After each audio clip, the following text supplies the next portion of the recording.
Salut à tout le monde, bienvenue sur Irriture Media.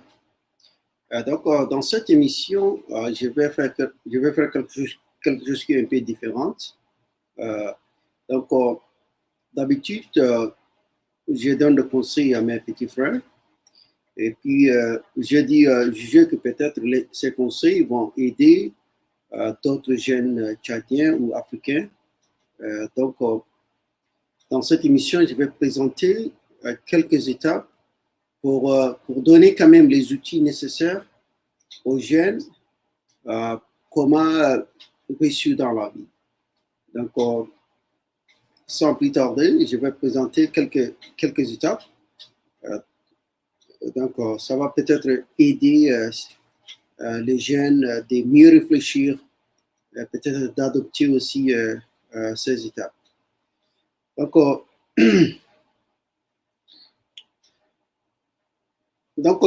c'est une formule que je voudrais présenter. C'est une formule beaucoup plus simple.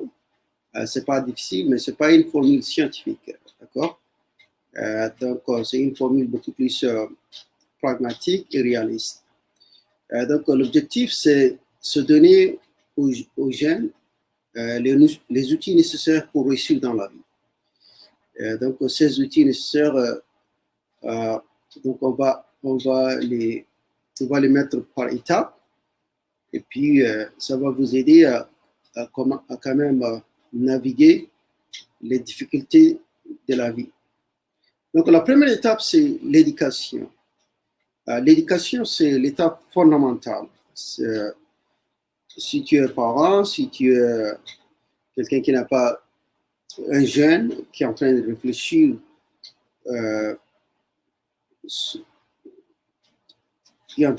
sur son avenir, peut-être. Donc, il faut considérer l'éducation d'abord. L'éducation, c'est très primordial. Ça va vous donner des outils.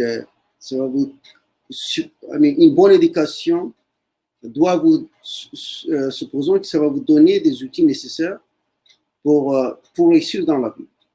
Mais malheureusement, le système éducatif dans beaucoup de pays africains n'est pas vraiment efficace. Néanmoins, vous pouvez aller à l'école et puis apprendre les minimums. Et puis, après avoir terminé, supposons, les études secondaires, la bonne manière de faire, c'est de continuer les études supérieures, puisqu'il y a beaucoup de connaissances que vous allez apprendre, et puis ces connaissances vont vous aider dans la vie. Et donc, je voudrais donner une perspective un peu claire là-dessus, puisqu'il y a beaucoup de gens qui vont aux universités, mais ne savent pas vraiment ce qu'ils font. C'est-à-dire, ils prennent, quelqu'un veut étudier, comment on appelle, la biologie, quelqu'un veut étudier la chimie, mais la personne ne se pose pas sur les possibilités ou les opportunités que la carrière que la personne choisisse. Donc, c'est très important de connaître les marchés. Qu'est-ce qui marche dans les marchés? Par exemple, aujourd'hui, les entreprises, qu'est-ce que les entreprises veulent? Est-ce qu'elles veulent des ingénieurs ou des informaticiens ou des médecins? Donc, il faut vraiment réfléchir là-dessus avant d'opter une carrière quelconque. Sinon, vous aurez dépensé beaucoup de temps et puis à la fin, vous n'aurez aucun emploi. Donc, il faut vraiment réfléchir là-dessus, de savoir qu'est-ce que je voudrais devenir. Est-ce que je voudrais devenir un médecin?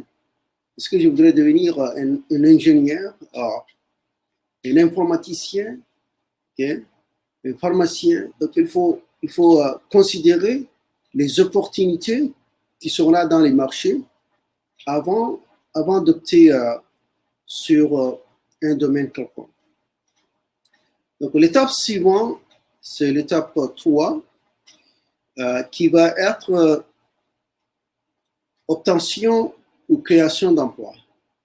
Donc, j'ai intitulé ça obtention ou création d'emploi, ce qui veut dire qu'après avoir fini vos études, vous aurez soit vous avez des options.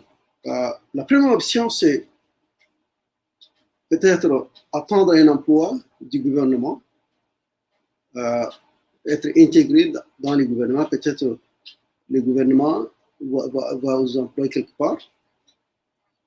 Et puis, la deuxième étape, c'est que la deuxième option que j'encourage beaucoup les jeunes à considérer, c'est de créer eux-mêmes les emplois. Étant donné que vous avez obtenu toutes les connaissances, supposons que vous êtes allé aux universités, vous avez tous les diplômes, donc on suppose que vous avez quand même appris quelque chose, donc vous allez appliquer les connaissances que vous avez accumulées aux universités dans la vie normale. Donc il faut quand même, sinon ces connaissances sont carrément vaines, disons sérieusement. Donc il faut apprendre, il faut créer quelque chose. Il faut, si vous avez étudié la médecine, il faut ouvrir une clinique. Si vous êtes un informaticien, il faut aller créer des sites, des applications. Donc, il faut quand même mettre en avant les connaissances que vous avez apprises pour le bien de la société. Il y a une tendance qui est négative, surtout dans la société tchadienne, qui est d'attendre le gouvernement. Ça veut dire, les gens pensent que le gouvernement va leur donner du travail, mais le gouvernement n'est pas censé employer tout le monde. D'accord? Par exemple, si le gouvernement ne vous emploie pas, il faut quand même démontrer tes talents à tel point que le gouvernement serait obligé de vous employer, puisque sinon le gouvernement aurait manqué à vos talents, les opportunités que vous allez amener. Donc il faut leur quand même prouver quelque chose. Mais au lieu d'attendre du gouvernement, il faut leur prouver que vous méritez. Si vous n'êtes pas intégré, il ne faut pas attendre le gouvernement. Allez créer quelque chose. Allez être un entrepreneur. Appliquer les connaissances que vous avez. C'est très important.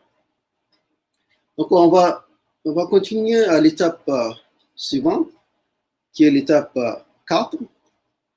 So, maintenant que vous avez obtenu un emploi, vous avez créé une entreprise, ou vous avez quand même une source de revenus, il est temps d'économiser. Il faut économiser, il faut investir. Le peu que vous gagnez, il faut mettre quelque part. Et puis, dans une banque, il faut investir de manière lente. Il y a une tendance de réussir de manière vite au Tchad. C'est-à-dire on a un emploi et puis d'un coup, on va être des millionnaires. Non, c'est pas ça la vie. La vie, c'est un processus, il faut respecter le processus. Sinon, vous aurez engagé dans des corruptions et puis vous aurez volé les biens publics et tout ça. Donc, il faut respecter le processus. Le processus, c'est de travailler en travaillant fort et puis en respectant. C'est là que vous allez vous exceller et puis vous allez avoir plus de revenus et puis vous allez économiser. Donc, il faut prendre cet argent et puis quand même diversifier. Il faut investir quelque part.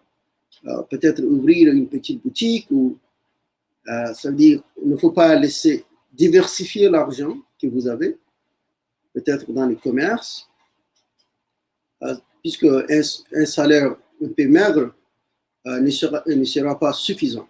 D'accord. Si vous gagnez peut-être 50 000 par mois ou 100 000, ce n'est pas suffisant. Donc, il faut prendre cet argent et puis investir quelque part, mettre quelque part, puisque pour avoir un peu plus d'économie, plus de revenus. On va passer à l'étape 5, qui consiste à, après avoir économisé assez, c'est de construire une maison. C'est très important, puisque si vous avez l'objectif d'avoir une famille dans un avenir prochain, il faut construire une maison. Et puis, encore, il y a une tendance, surtout au Tchad, surtout à N'Djamena, les gens ont tendance à vivre dans les centres de la ville. Donc, ils veulent absolument construire une maison dans les centres de la ville. Mais ce n'est pas du tout nécessaire. Donc, vous pouvez avoir un terrain un peu loin de la ville et puis avoir un prix qui est raisonnable, disons. Et puis, de manière lente, vous pouvez lentement mettre à côté et puis construire la maison. Donc, vous n'êtes pas obligé de vivre dans la ville qui est déjà congestée, je pense. Il y a beaucoup de gens qui vivent. Et puis, c'est très cher. Donc, on a assez de terrain. Il faut aller puis loin de la ville pour avoir à un bas prix une maison ou un terrain. Donc, c'est quand même important. Donc, l'étape suivante, qui est l'étape 6, c'est l'autosuffisance. Donc, quand je dis l'autosuffisance, par ça, après avoir fini votre maison, après avoir payé toutes les dettes, et puis maintenant, vous assumez toutes vos responsabilités. Donc, vous avez atteint un point où vous êtes de manière, du point de vue financier, vous êtes indépendant. D'accord?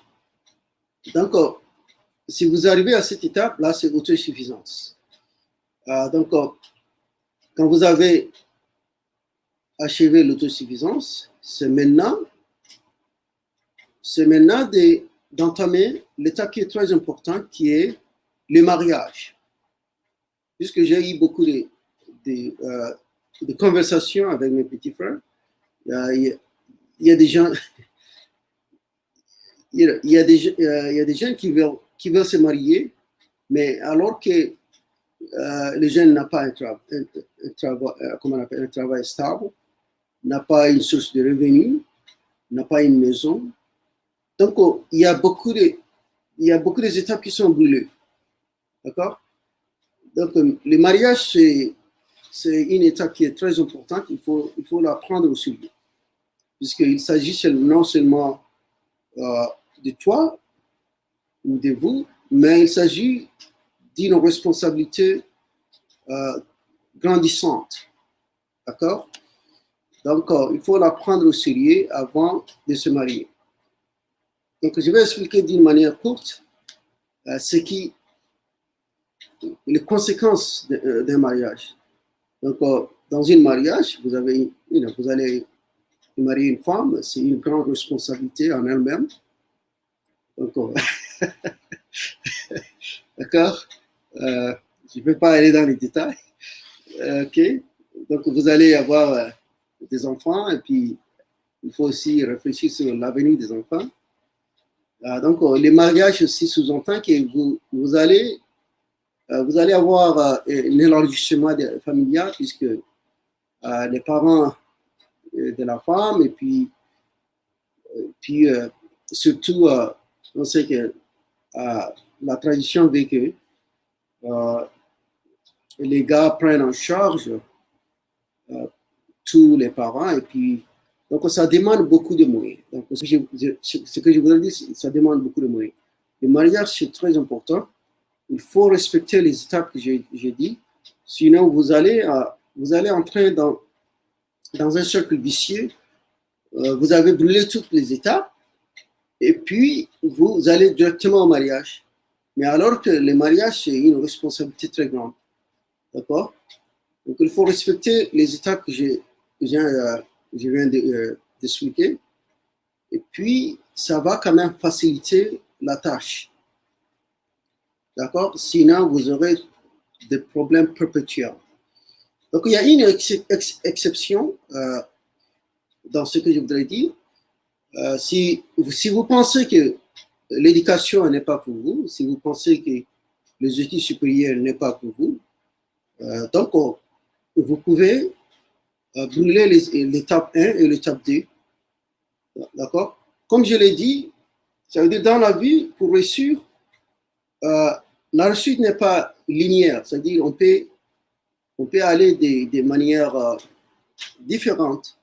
On peut avoir différentes voies pour atteindre un objectif.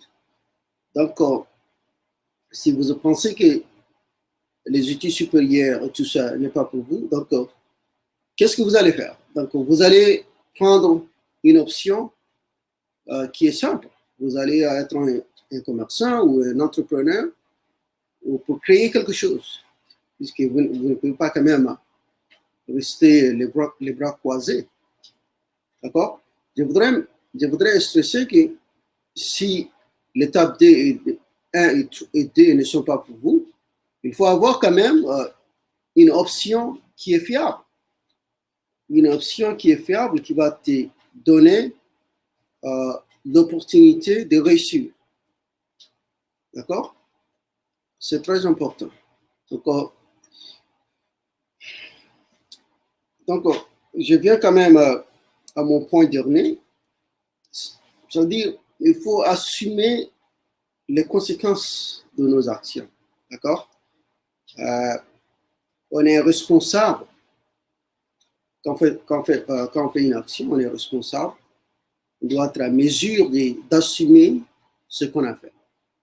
D'accord? Donc, il ne faut pas quand même, penser que les parents, le gouvernement seraient à votre secours, mais c'est vous qui êtes responsable. Vous faites une action, vous vous engagez dans une action quelconque, c'est vous qui êtes responsable. Il faut assumer. D'accord? Donc, l'objectif que mon intention, c'est quand même de donner des étapes qui sont méthodiques et qui vont faciliter la tâche aux jeunes pour quand même avoir une orientation beaucoup plus simple. Au lieu de faire les choses autrement, il faut, si vous prenez en considération les étapes que je viens d'expliquer, peut-être ça pourrait vous faciliter la vie. D'accord? Ce sont des étapes qui sont vraiment réalistes. Ça marche dans beaucoup de pays. Donc, il faut l'adopter si vous êtes sérieux pour réussir dans la vie. Si vous ne voulez pas adapter, c'est aussi votre choix. Mais, comme je viens de dire, vous avez une responsabilité personnelle. Donc, on va assumer nos responsabilités. Donc, dans la vie, on est responsable de ses actions. Donc, merci beaucoup. J'espère que cette petite présentation va donner une perspective aux jeunes, plus précisément les jeunes africains et puis plus particulièrement les jeunes tchadiens. Merci beaucoup.